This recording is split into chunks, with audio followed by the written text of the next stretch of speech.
நம்ம சென்னை சில்க்ஸின் ஆடி blast, சேவிங்ஸும் blast, கலெக்ஷனும் blast. Chennai கிண்டியில் தமிழ்நாடு பேரிடர் மேலாண்மை துறை சார்பில் நடைபெற்ற வெப்ப அபாய மேலாண்மை குறித்த ஒருநாள் பயிலரங்கை வருவாய்த்துறை அமைச்சர் செங்கோட்டையன் தொடங்கி வைத்தார். நிகழ்ச்சியில் பேசிய அமைச்சர், தமிழகத்தில் வெப்பநிலை தொடர்ந்து அதிகரித்து வருவதால் வெப்ப பாதிப்புகளில் இருந்து மக்களை பாதுகாக்க முன்னெச்சரிக்கை நடவடிக்கைகள் மேற்கொள்ளப்பட்டு வருவதாக தெரிவித்தார்.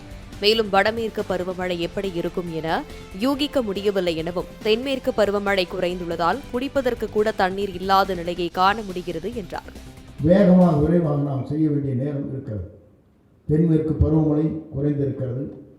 அணையில் நீர்கள் இல்லை, நீர்நிலைகளிலே தண்ணீர் பற்றாக்குறை, குடிப்பதற்கு கூட சில இடங்களிலே இன்று தண்ணீர் இல்லை என்ற நிலை இருக்கிறது என்று சில இடங்களிலே குறிப்பிடுகிற நிலையை எங்களால் காண முடிகிறது. ஆகவே இன்னும் 2 மாத காலத்திற்கு பிறகு வடமேற்கு பருவமழை எந்த நிலையில் இருக்கப் போகிறது என்பதை நம்மால் யூகிக்க முடியவில்லை. வெப்பநிலை அபாயம் என்பது ஒரு கேள்விக்குறியாக இருந்து கொண்டிருக்கிற நேரம். குறிப்பாக எனக்கு முன்னாலே உரையாற்றுகிற போது வெப்பத்தின் தாக்குதலை எப்படி நாம் எதிர்கொள்ள வேண்டும், அதற்கான என்னென்ன நடவடிக்கை மேற்கொள்ள வேண்டும் என்பதை தெளிவாக இங்கே எடுத்துச் சொன்னார். டெல்லியில் இருக்கிற நிறுவனம், விஞ்ஞானிகள், இதில் அங்கம் வைத்துக் கொண்டிருக்க நீங்களும் அந்த கருத்துக்களை பரமாற இருக்கிறீர்கள். குறிப்பாக ஒரு அரசு என்ன செய்ய வேண்டுமோ அந்த பணிகளை விரைந்து செய்தல் வேண்டும் என்ற முறையிலே தான் இந்தியாவிற்கே முதல் முறையாக தமிழ்நாட்டிலே இதற்கான ஆய்வுப் பணிகளை எப்படி ஆராய வேண்டும் என்பதற்காக முதலில் தமிழ்நாட்டில் வெப்ப அபாயங்கள் குறித்து முன்னெச்சரிக்கையாக நாம் நடந்து கொள்வதற்காக முதலில் இந்த பணிகளை துரிதமாக செய்ய வேண்டும் என்ற நோக்கத்தோடு அதற்காக ஒரு கருத்துக்களை இங்கே இருக்கிற ஒவ்வொருடைய எண்ணங்களை பிரதிபலிக்கின்ற வகையில் இந்த பணிகள் மேற்கொள்ளப்பட்டிருக்கிறது. இதை நான் குறிப்பிடுகிற போது நம்முடைய தமிழகத்தின் முதல்வர் அவர்கள் அவர் தேர்தல் நேரங்களில் சொல்லுகிற போது இயற்கை சீற்றங்கள் ஆனால் ஏற்படுகிற நிலைகளை குறித்து ஒன்றை குறிப்பிட்டார்கள். இதை தடுப்பதற்காக எங்கள் அரசு பொறுப்பேற்றதற்கு பிறகு தேர்தல் வாக்குறுதி என்ற முறையில் அன்றைக்கு குறிப்பிட்டிருக்கிறார்கள். 3000 கோடி வரையிலும் அதற்காக நிதிகளை வழங்குவேன் என்று தேர்தல் வாக்குறுதியை அவர் தெரிவித்திருப்பது உண்மையிலேயே வரவேற்கத்தக்கது மட்டுமல்ல, நாட்டு மக்களை பேணி காப்பதற்காக அவருடைய எண்ணத்தில் இருக்கிற நிலைகளை மனதில் எடுத்துச் செல்கின்ற வகையில் மக்களை காக்கின்ற ஒரு அரசாக இந்த அரசு இருந்து கொண்டிருக்கிறது. குறிப்பாக எனக்கு முன்னாலே பேசுகிற போது இங்கே நம்முடைய பல்வேறு கருத்துக்கள் இங்கே வழங்குகிற போது நானும் கூர்ந்து கவனித்துக் கொண்டிருந்தேன். ஒவ்வொரு நிலைகளையும் பார்க்கின்ற போது இந்த 2 ஆண்டு காலமாக கொஞ்சம் கொஞ்சமாக வெப்பநிலை அளவு கூடிக்கொண்டிருக்கிறது என்ற புள்ளி விவரங்கள் இங்கே காட்டப்பட்டிருக்கிறது. அதைத்தான் நம்முடைய கூடுதல் செயலர் அவர்கள் இங்கே பேசுகிற போது இங்கே சொன்னார். நம்முடைய தென் மாவட்டத்தில் இருக்கிற பல்வேறு நிலைகளை எடுத்துச் சொல்லி ஒவ்வொரு பகுதியிலும் எப்படி வெள்ளம் பெருக்கெடுத்து அதற்கு பிறகு கடலில் சீற்றங்கள் ஏற்பட்டிருக்கிறது என்பதை தெளிவாக சொன்னார். அது மட்டுமல்ல, பல ஆண்டுகளுக்கு பிறகு முன்னால் இப்போது பார்க்கின்ற அரியலூர், பெரம்பலூர் போன்ற பகுதிகளில் பார்க்கின்ற போது கடலே அங்கே இருந்திருக்கிறது என்ற புள்ளி விவரங்கள் இன்றும் நமக்கு தெரிகிறது.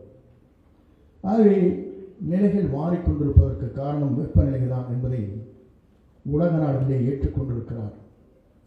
காலப்போக்கில் நாம் பார்க்கின்ற போது 2000க்கும் மேற்பட்ட தீவுகளில் இப்போது 300க்கு குறிப்பாகத்தான் தீவுகள் இருக்கிறது. அனைத்தும் கடலிலே மூழ்கி இருக்கிறது. அதற்கு காரணம் வெப்பநிலை மாற்றங்கள், அதனால் ஏற்படுகிற சீற்றங்கள், கடல் அதனால் உயர நிலை இருக்கிறது என்பதை நம்மால் உணர முடிகிறது.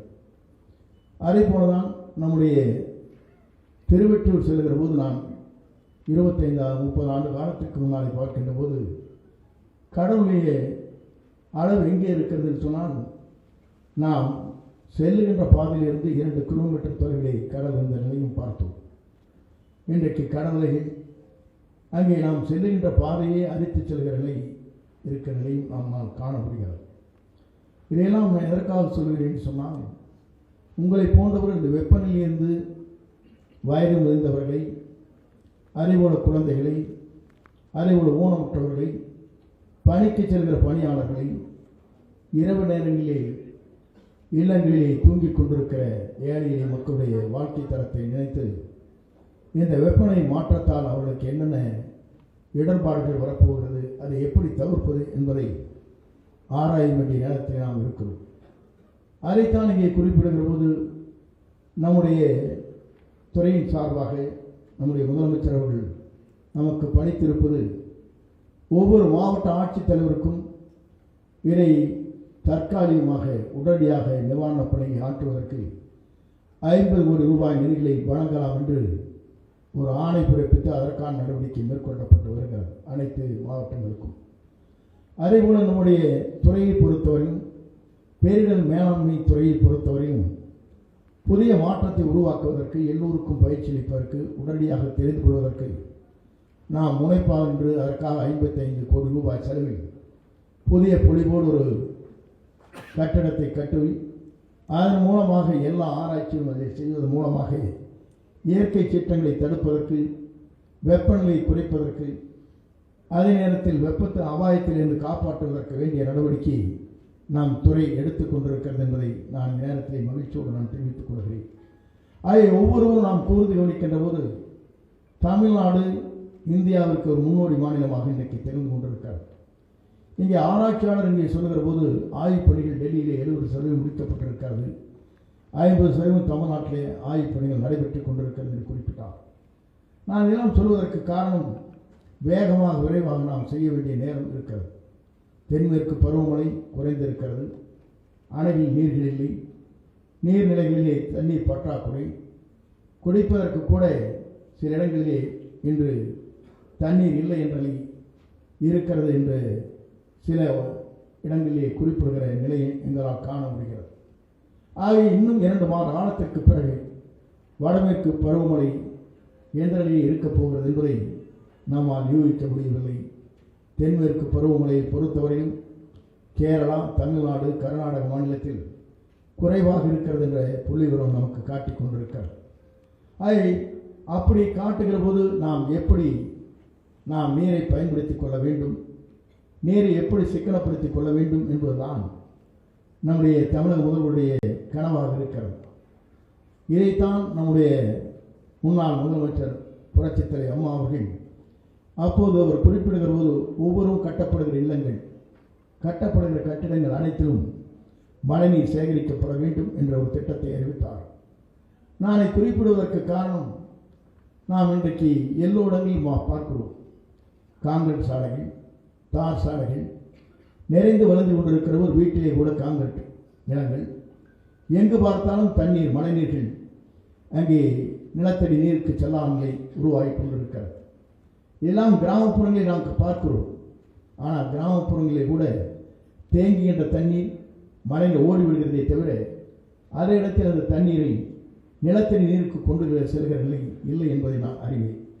ஆகவேதான் இங்கே பார்க்கின்ற போது கோவை மாவட்டத்தில் இருக்கிற மலைத்துளி என்பது சிறுதுளி என்ற நிறுவனம் பல ஆண்டுகளாக அதை செய்து கொண்டிருக்கிறார். சிறப்பான முறையில் மழையை நாம் எப்படி சேகரிப்பது, எப்படி அதை சிக்கனப்படுத்துவது என்ற முறையில் அந்த பணிகளை மேற்கொண்டு வருகிறார்.